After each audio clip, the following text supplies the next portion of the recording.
Good evening. Welcome to this edition of Northeast Diary. Here we bring you the latest developments from India's unexplored Northeast region. Northeast is known for its rich heritage of different weaving techniques. There has been a huge footfall in the Mizoram Handloom Expo, which is helping the marketing of local weavers. But before that, we will head over to Arunachal Pradesh, which is blessed with natural beauty and splendor. Arunachal Pradesh, the land of the rising sun, is the largest state of northeast India, and it stretches from the snow-capped mountains in the north to the plains of the Brahmaputra Valley in the south. The prospect of tourism is immense in this state, and it is one of the most important job-generating sectors in the state. Here's a report on some of the most sought-after tourist destinations of Arunachal Pradesh. Arunachal Pradesh is a land of mighty rocks and luxuriant forest, gentle streams, and raging torrents which displays nature in all her glory, raw and unspoiled and untamed in wild profusion of flora and fauna. About 82% of the mountainous state is covered with forest. To add more colors to this natural extravaganza, the state is home to 26 major tribes and over 100 sub-tribes having their own distinct culture, dialect and way of life. Arunachal Pradesh is mostly mountainous with Himalayan ranges along the northern borders crisscrossed with mountain ranges running north-south.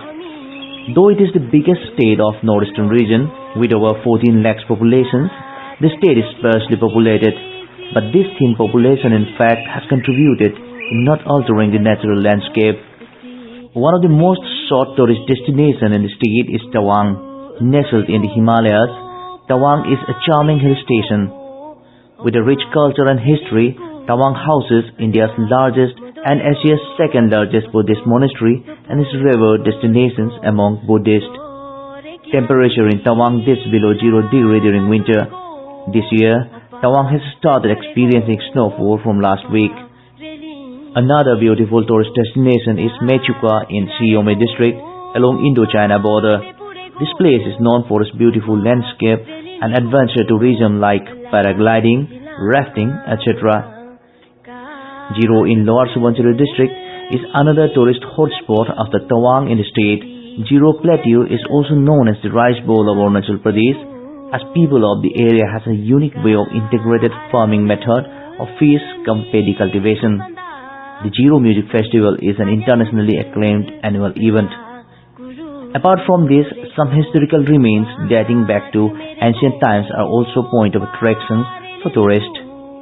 Bismarck Nagar Archaeological Site, Malini Than Archaeological Site, Parsuram Kund, the Ita Fort, and the recently unearthed large burial ground with about 1,000 graves of Allied soldiers from World War II in Changlang district are some of the important ones.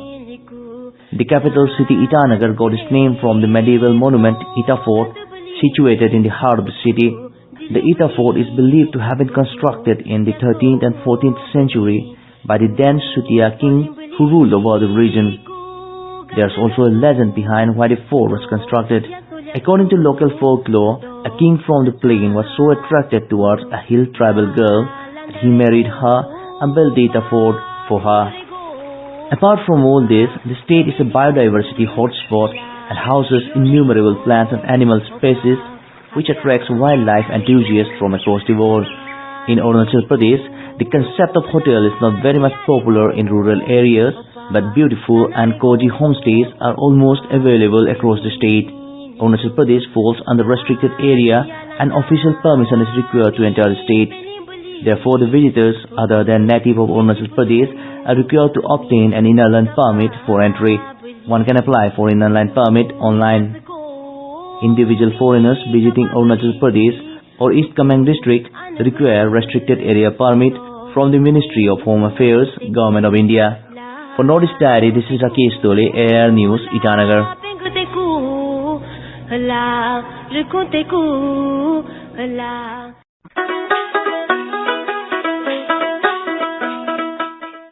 Sikkim Central University recently organized the National Conference of Women Historians at its campus in Gangtok. The objective was to support a campaign to rewrite Indian history from an Indian perspective.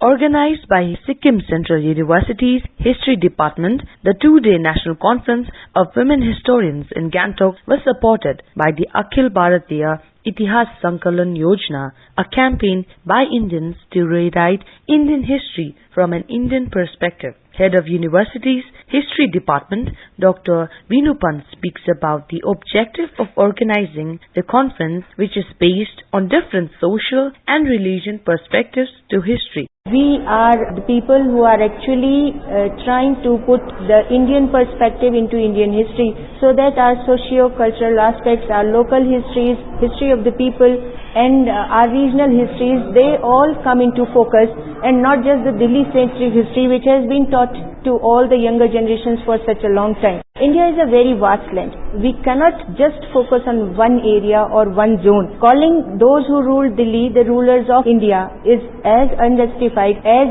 completely neglecting the regional, cultural and political centers of India. And also neglecting women and women contribution in Indian history, in socio-cultural aspects of Indian history, in political aspects of Indian history is also, as a historian, I can say it's a crime. We have all gathered here for the third time as women historians meet to deliberate on women contribution in almost every aspect of socio-cultural political life of India as a nation and us Indian people. Women has a very strong presence in Indian society. We all belong to the hills area. We know. We do not agree with the narrative where they say that women were exploited, they were downtrodden. We have strong women. In society we can very easily see the strong presence of women. So how can one narrative written by some person based on some particular political aspect of India be applied to complete India? We are people from Northeast, we have matrilineal society. We do not agree to the fact that women was oppressed, depressed and always exploited. And there are so many places in India, I mean it is not just Northeast, you go to Kerala, there the Nayar society is a matrilineal society. So see, all these different aspects they have to be brought out. They will be included only when Indians start writing history from their own perspective, and that is what we are trying to do. This is a hybrid conference. The conference focused on the contribution of women in the social, cultural and political spheres of Indian history. Around 20 universities from across the country participated in the event, which is organized in a hybrid mode. With Saket Sarkar, this is Tashong Mubutia for Northeast Diary from AIR News, Sikkim.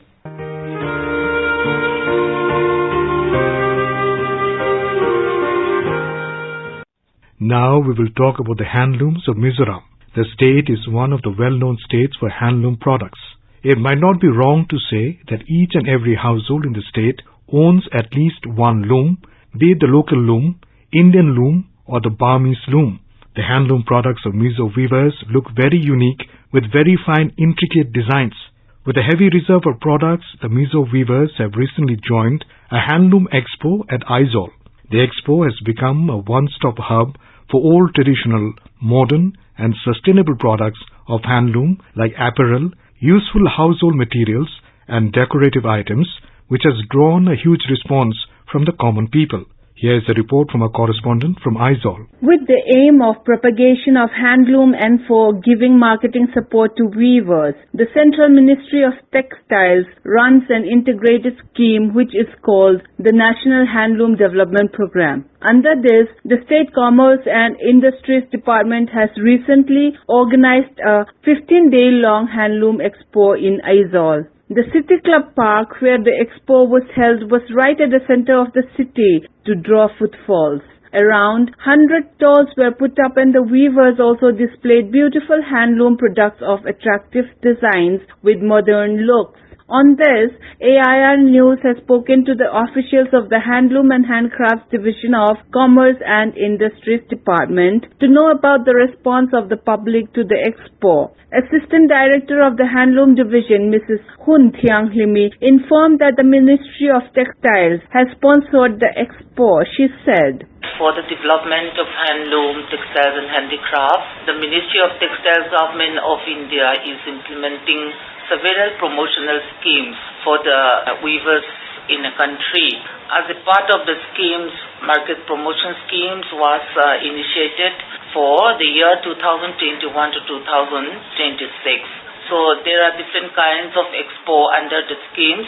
State Handloom Expo and District Handloom Expo. Weavers who participated in the expo will get fees 1,000 per day for their TA, and those who are coming far away from Aizawl, they will get their own TA. This time, as per we expected, we have so many footfalls every day, and the sales are also quite good during this period of time. Also, taking support from the Central Ministry, Mizoram Handloom and Handicraft Cooperative Society and Zohanco has jointly carried out expos in Lunglei, Champhai, Kolasib and Mamit districts. Such expos have been organized in Aizawl, which is known as the hub of handloom of Mizoram. Officials said that this time, most of the handloom weavers and owners of handloom units in the state participated in the expo and displayed all traditional and hybrid designs of their product. Also, many new handloom brands like Ngote Handloom Industry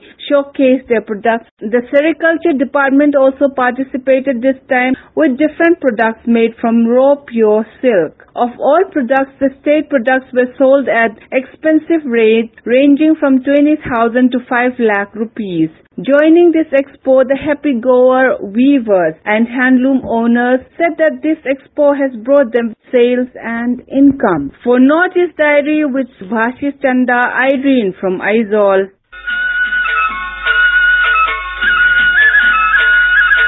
In Assam, a one-of-its-kind cow ambulance service has been introduced in Dibrugarh. Our correspondent shares the details. The social organization Sri Gopal Goshala of Dibrugarh in Assam has launched an ambulance service for cows suffering from accidental injuries and serious diseases. The ambulance service, said to be the first dedicated ambulance service for cows in the Northeast, has been inaugurated by Dibrugarh Deputy Commissioner Biswajit Pegu in a function held at Goshala premises on Friday. Deputy Commissioner Sri Pegu said that the service would pave a way for the speedy treatment of seriously ill and injured cows. He expressed his satisfaction that Sri Gopal Goshala is improving the standard of treatment of injured and sick cows with the first of its kind of service in the Northeast. The ambulance is fitted with a hydraulic lifting system to lift the cows easily and has been brought from Ahmedabad. Expressing happiness for the inauguration of ambulance service, Ashok Dhanuka, General Secretary of Sri Gopal Goshala, said that in the last 2 years they have rescued 52 cows, but unfortunately they could not save only 16 cows. They could have saved more cows if they could rescue the cows in the time and in the proper way. Now, they are sure that they will be able to save more cows with the introduction of cow ambulance service. Established in 1901, Sri Gopal Goshala are running a cow hospital since 2020, considered as first cow hospital in the entire Northeast to serve the cow with the help of veterinary doctors and necessary medical facilities. For Northeast Diary, this is Pranab Kumar Nath from Dibrugarh. In this episode of Northeast Diary, we present to you an interview with Professor H.K. Sharma, the Director of the National Institute of Technology, Agartala. The interviewer is Reena Nongmai Tham. Welcome to Northeast Diary, sir. We all know that the National Institute of Technology, NIT, is one of the leading premier institutes in India in the field of engineering and technology. NIT Agartala is one among the institute campuses which are progressing at a fast pace in terms of providing placements to students, campus facilities, faculties and others. First of all, I would like to know more details about the current status of the institute and its performance in regard to the campus in Agartala. आज की तारीख में NIT Agartala में की जो sanction institute है bachelor degree के लिए वो एक साल में 1089. तो अगर 4 से हम इसको मल्टीप्लाई करें तो ये फिगर 4000 से ज्यादा जाता है. और इसके अलावा NIT अगरतला में 23 मास्टर डिग्री प्रोग्राम है और MSc प्रोग्राम है, MCA प्रोग्राम है, MBA प्रोग्राम है और सब में PhD प्रोग्राम है. तो टोटल स्ट्रेंथ 2 साल बाद इसकी नियरली 6000 होगी. तो हमारे पास NIT अगरतला में 2 साल बाद 6000 स्टूडेंट यहाँ पे होंगे. तो ये NIT अगरतला के लिए इटसेल्फ एक बड़ा चैलेंज होगा कि सबसे पहले हम 6000 स्टूडेंट को ठीक से रखें, उनको ढंग से पढ़ाएं, स्किल डेवलप करें और प्लेस करें. आज की तारीख में मुझे खुशी है ये कहते हुए कि हमारा जो प्लेसमेंट है बहुत ही अच्छा है. पढ़ाई लिखाई सुव्यवस्थित तरीके से चलती है और रिसर्च वगैरह सब कुछ ठीक से चलने लगा.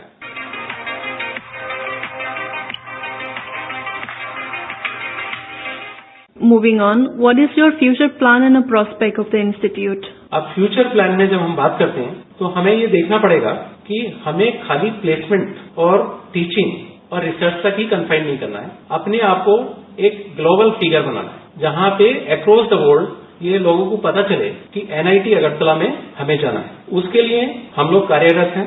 आज की तारीख में अगर आप एनआईटी अगरतला को देखेंगे तो हमारे पास बहुत सारे एमओयूज हैं और एमओयूज हमारे देश में ही नहीं है। और खुशी इस बात की है कि हमारे ज्यादातर एमओयूज काम करते हैं। जैसे हमारा एमओयू है आईआईटी मद्रास से है, दिल्ली से है, गुवाहाटी से है, अभी हम हैदराबाद से करने वाले हैं, बीएनआईटी नागपुर से है, और भी जो है बाहर से भी है। हमारा ocean institute of technology Italy से है। दूसरा हमारा जो है Sonata state university United state से है। अभी हम एक ड्यूरम यूनिवर्सिटी से बहुत जल्दी करना जा रहे हैं। इनकी खासियत ये है कि हमारे स्टूडेंट वहां भी जाके कर पाएंगे। जैसे मास्टर डिग्री का स्टूडेंट 1 साल यहाँ करेगा, 1 साल सोनाटा स्टेट यूनिवर्सिटी में जाएगा। तो हमें क्या है, ये ग्लोबल अगर इसको ब्रांड बनाना है तो इस तरह के बहुत सारे एमओयूज बैचलर डिग्री में भी लाने पड़ेंगे, मास्टर डिग्री में भी लाने पड़ेंगे और इनको एग्जीक्यूट करना पड़ेगा। दूसरा, हमें अपनी टीचिंग स्टैंडर्ड, क्योंकि हमारा बहुत अच्छा है लेकिन हम सेटिस्फाई नहीं हो सकते, इसको अपलिफ्ट करना पड़ेगा। और इम्पोर्टेंट ये है कि जो रिसर्च है हमारा रिसर्च है, हमें ये इंश्योर करना पड़ेगा कि हर डिपार्टमेंट में एक सेंटर ऑफ एक्सेलेंस हो और हम मीनिंगफुल टेक्नोलॉजी प्रोड्यूस करें जो कमर्शलाइज हो और हमारे स्टेट त्रिपुरा के लिए वो एम्प्लॉयमेंट जनरेट करे। क्योंकि जब कमर्शलाइजेशन होगा तो लोगों को एम्प्लॉयमेंट मिलेगा और वो स्टेट ऑफ त्रिपुरा को ही मदद नहीं करेगी but nation as a whole मदद करेगा। हमारे पास आज इंक्यूबेशन सेंटर भी है। इसरो ने सबसे पहले टेक्नोलॉजी इंक्यूबेशन सेंटर यहाँ पे स्टैब्लिश किया। मुझे ये बताते हुए आज खुशी हो रही है कि उसमें बहुत अच्छा काम हो रहा है और बहुत जल्दी ही हम ये देखेंगे कि हमारी टेक्नोलॉजी पेटेंट हो और कमर्शलाइज हो। उसमें इतना अच्छा काम हुआ है। तो ये काम जारी है, लेकिन ये सब काम हमें नियर फ्यूचर में करने पड़े इसको एक ग्लोबल ब्रांड बनाने के लिए। ये फ्यूचर प्लान में हमें लेके अभी से चलना पड़ेगा।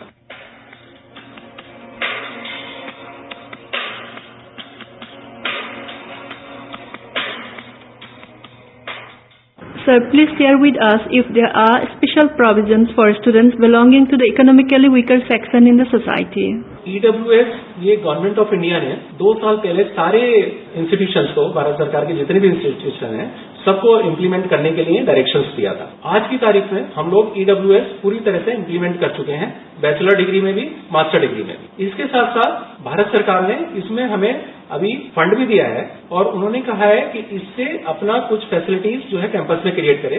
तो मुझे ये बताते हुए अच्छा लग रहा है आपको कि अभी हम इसमें एक academic complex under the EWS scheme build up करेंगे जिसमें 12 क्लासरूम्स होंगे 120 प्लस कैपेसिटी के और फैकल्टी रूम होंगे। ये जो है अंडर EWS हमारा जो ये आ रहा है। और EWS जैसे मैंने पहले कहा, हम ऑलरेडी इसको इम्प्लीमेंट कर चुके हैं और आने वाले 2 साल बाद हमारा जो है सभी, क्योंकि 15% इसमें इंटेक बढ़ा है, तो 15% चूंकि इंटेक बढ़ा है तो इससे हमारा स्ट्रेंथ लगभग 6000 के आसपास हो जाएगा, total strength of NIT Agartala. तो ये EWS है और ये बहुत बेनिफिशियल है। पहले क्या हो रहा था, जो लड़के इकोनॉमिकली वीकर थे लेकिन कुछ ऐसी कास्ट में थे कि उनको कुछ बेनिफिट नहीं मिल रहा, तो उसमें क्या वो हायर एजुकेशन से डिबार रहते थे। अभी क्या है, गवर्नमेंट ऑफ इंडिया को ये धन्यवाद करना पड़ेगा कि उन्होंने इतना अच्छा ले आए जिससे इवन जो दूसरी कास्ट के लोग हैं, जो पहले एग्जम्पशन नहीं मिल सकता था, रिजर्वेशन में नहीं आते थे, लेकिन आज की तारीख में कोई भी बच्चा अगर इकोनॉमिकली वीक है तो उसको हायर एजुकेशन का पूरा चांस है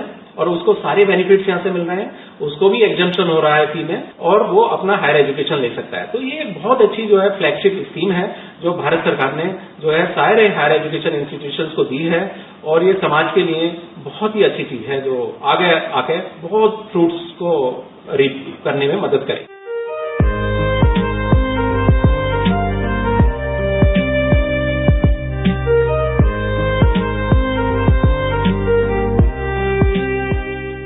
Being physically active and healthy for students is as important as academic performance. So how are you promoting students for their physical health? अगर आप स्पोर्ट्स के बारे में बात करेंगे तो मैं आपसे अपील करूंगा, आप हमारा स्पोर्ट्स कॉम्प्लेक्स देखें। मैं ये आपको कह सकता हूं कि नॉर्थ ईस्ट में इससे अच्छा स्पोर्ट्स स्टेडियम आपको कहीं नहीं मिलेगा। अगर मैं अपने कंट्री की बात करूं तो ये हमारा जो स्पोर्ट्स कॉम्प्लेक्स है ये one of the best facility है अक्रॉस द नेशन। तो हमारे पास इतना बड़ा स्पोर्ट्स कॉम्प्लेक्स है और हम सारे बच्चों को ये प्रमोट करते हैं कि वो सब जाएं वहां पे। और इसके लिए हमने क्या किया है, फर्स्ट ईयर में एक कंपलसरी सब्जेक्ट भी दिया है कि कोई भी बच्चा है तो वो फिजिकल एजुकेशन में जरूर पार्टिसिपेट करेगा वहां। और सेकेंड ईयर के बाद ऑप्शनल है, लेकिन फर्स्ट ईयर में ये हमने उसको कंपलसरी किया है। तो स्पोर्ट्स में, क्योंकि अगर हम स्पोर्ट्स बच्चा नहीं जाएगा उसका इतना अच्छा डेवलपमेंट नहीं होता, ये प्रूवन फैक्ट है। तो स्पोर्ट्स के लिए हमारे पास बहुत बड़ा फैसिलिटी है, स्पोर्ट्स कॉम्प्लेक्स है, उसके साथ साथ भी हमारे पास बहुत सारे फील्ड्स हैं यहाँ पे। तो स्पोर्ट्स को हमारा मोटिवेशन है, हमारे पास अभी हम रिक्रूटमेंट करने जा रहे हैं तो उसमें एसएएस है, तो उसको जो करेंगे तो वो डेडिकेटेडली उसके लिए होगा। आज भी हमारे पास स्पोर्ट्स में बहुत सारे ऑफिसर्स हैं, यहाँ पे 2, 3, 4 हैं जो उनका ध्यान रखते हैं और उनको ठीक से देखते हैं, along with the chief wardens, deans, all. तो ये तो हमारा स्पोर्ट्स का यहाँ पे बहुत ही अच्छा है।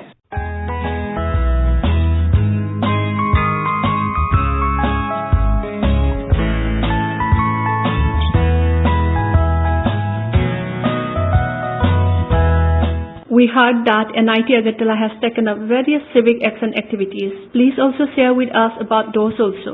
तो देखिए, सबसे पहले मैं आपको एग्जाम्पल दूंगा कि NIT अगरतला, जो लोगों को यहाँ पे हो सकता नहीं पता हो, केंद्रीय विद्यालय चलाता है। ये NIT अगरतला ही उसको फंड कर रहा है। और हमारा जो केंद्रीय विद्यालय है, मैं आज प्राइड के साथ कह सकता हूँ कि ये त्रिपुरा नहीं, नॉर्थ ईस्ट का भी वन ऑफ द बेस्ट केंद्रीय विद्यालय है। आप वहां पे जाइए, अब 12th स्टैंडर्ड तक है, हमारे पास 6 टॉप क्लास लेबोरेटरीज हैं, जिसमें टिंकरिंग लैब भी है, जिसमें बच्चे प्रोजेक्ट कर रहे हैं। और आपको ये जान के खुशी होगी यहाँ से कि मेरे प्रिंसिपल ने मुझे बोला है कि बच्चे इतना इंटरेस्ट लेते हैं कि हो सकता है कि आने वाले 6 महीने से 1 साल में हम एक पेटेंट केंद्रीय विद्यालय से फाइल करें। तो जो बच्चे स्कूलिंग से 12 तक है, तो वो बच्चे जो है पेटेंट की सोच रहे हैं। और आप सोचिए कितना इसमें मोटिवेशन भारत सरकार ने दिया है। और मैं आपको बताऊं, ये टिंकरिंग लैब ये सारा स्पॉन्सर्ड है, भारत सरकार का स्पॉन्सर्ड है। इसमें हमने 1 रुपया नहीं लगाया और वो बच्चों के लिए 24 आवर्स वहां पे खुली है और बच्चे बहुत इंटरेस्ट से काम करते हैं। उसके साथ language lab, physics, chemistry, biology and top class computational lab है। तो ये जो है, अगर आप वहां पे जाके देखेंगे तो हमारी फैकल्टी के मुश्किल से 10% बच्चे होते हैं, सारे हमारी सोसाइटी से आते हैं, जो ट्राइबल एरियाज से आते हैं। तो इसको लेके ये बहुत बड़ी सर्विस है हमारे समाज के लिए। इसके साथ साथ मैं आपको बताऊं, यहाँ पे हम लोग वीकेंड में क्लास चलाते थे। अभी तो कोविड इरा हो गया है तो ये बंद किया है। तो हम वीकेंड में क्या करते हैं, अपनी बस से बच्चों को नियर बाई विलेजेस से लेके आते हैं। यहाँ पे हमने उनके लिए फैसिलिटी यहाँ पे जनरेट किया है और हमारे बच्चे जो मेरिटोरियस बच्चे हैं वो उनको एजुकेट करते हैं। तो उन बच्चों को हम लोग पढ़ाते हैं। तो वीकेंड क्लासेस के नाम से जो है हम उनको पढ़ा रहे हैं। इसके साथ साथ आप देखिए, हमारा मेडिकल हॉस्पिटल, तो यहाँ पे क्या किया, प्रिस्क्रिप्शन कोई भी प्लेस वाला, उसे कहीं जाने की जरूरत नहीं है, हमारे ट्रेन डॉक्टर से प्रिस्क्रिप्शन ले सकता है। हमने ये फैसिलिटी उनके लिए की है।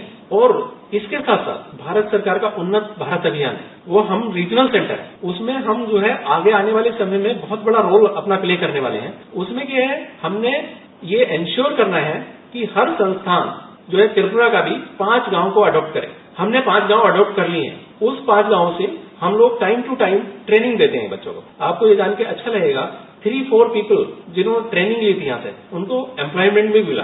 तो हम उस डायरेक्शन में भी काम कर रहे हैं कि अंडर द उन्नत भारत अभियान हम उनको ट्रेनिंग दें, जिससे रूरल यूथ जो है उनको एम्प्लॉयमेंट मिले और उनका डेवलपमेंट हो।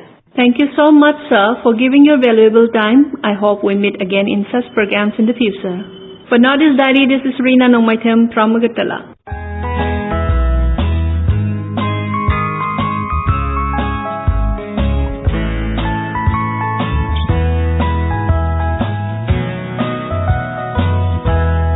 The Meghalaya Grassroots Music Project is a unique program of the state government that will promote and recognize the music talents of the state. The project was recently launched by Chief Minister Conrad K. Sangma during a function where legendary musician of Meghalaya, Lou Major, was also conferred with a Lifetime Achievement Award.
With the objective of promoting and providing hand-holdings to budding musicians in the state, the government launched this unique initiative, Meghalaya Grassroots Music Project. Under this project, the government will recognize and promote music talents and support gigs and music shows across the state. It will also provide a platform for the musicians to showcase their musical talents. Through the program, the government will also support artists for tours outside the state. Some of the unique features of this intervention are the street performance platform, wherein artists will perform in different public spaces being created by the government, and the music cafe platform, wherein artists will get the opportunity to perform in different cafes across the state. Launching the project, Meghalaya Chief Minister Conrad K. Sangma said, "We conceptualized this program to encourage and provide a platform to our musicians and link it up with tourism," stressing on the need to further leverage the music scene in the state, which is branded as the rock capital of India. The Chief Minister said that through this unique program, the state government will launch a series of events of different genres which will be promoted to attract tourists in the state. If we support the musicians, we will have tourism grow. Once the tourism grows, it will have a multiplier effect into other aspects. The people coming in from outside want to see the music. Shillong is known for the music and yet they have no place to go.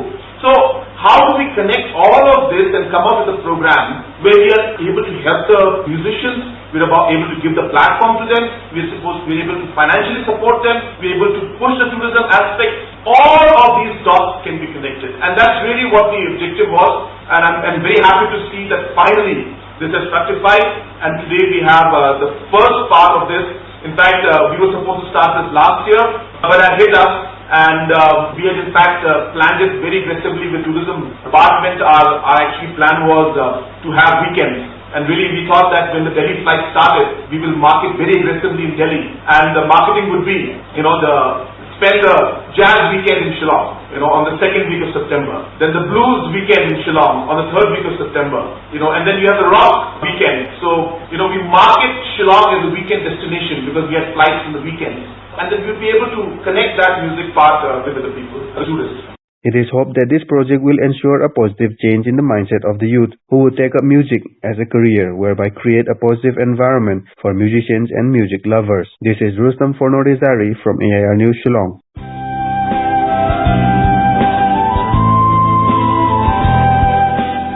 And now let us listen to this lovely song from Meghalaya, sung by the popular singer Lou Major.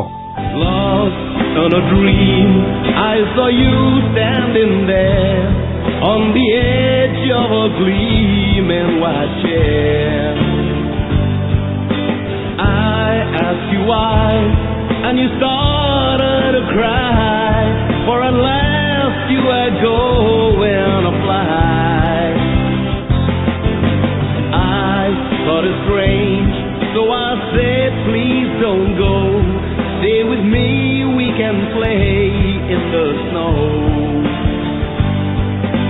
Your starry eyes told me this one's goodbye, and in fact, you flew off with a smile.